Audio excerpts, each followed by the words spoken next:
Jael, you guys went on the road and came away with 2 big wins last week. Talk about some of the highlights that you take away from the weekend. One, I would say just our ability to travel on the road and to come away with 2 wins. The girls have to deal with, just being away from their dorms, having to leave class early, and just a different environment, and they dealt with that really well. We also showed that, we were able to not give up any goals, and also at the same time put them in the back of the net. So, in that, it's a trend that we hope to continue.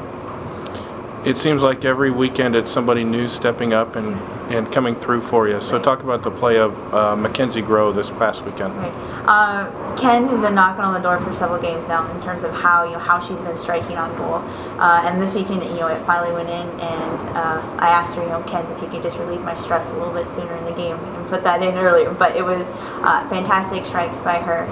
Just her calmness, her consistency on the field is something that really helps the team when we were performing. The defense and the goalkeepers continue to play very well.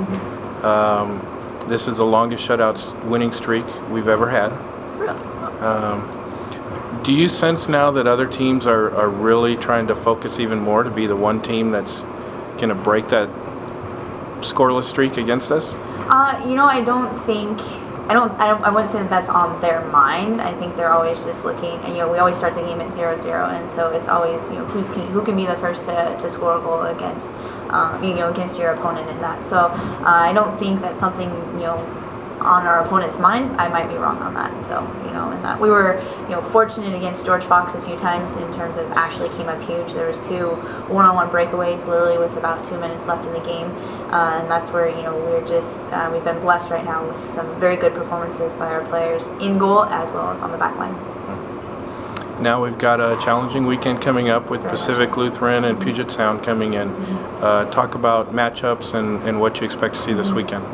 POU is going to be, they're going to be a different team. They have a new coach this year, so we're expecting, when we look at who they've played, they've done very well. So I would say very tactically astute, just a tough opponent for us to run against. So it's something that we're sort of just saying, okay, hey, sort of take them as they come and adjust as we need to, but expecting a battle on that end for sure. And UPS, what can we say? They're the team that we have run against, and sometimes we're successful and sometimes we're not. And so for us, it's about what do we need to take care of on the field? What type of game do we need to play, and then making adjustments as we see the need on the field. So 2 big battles for us, and hopefully if we continue to play the way that we are, hopefully we'll come out on top again.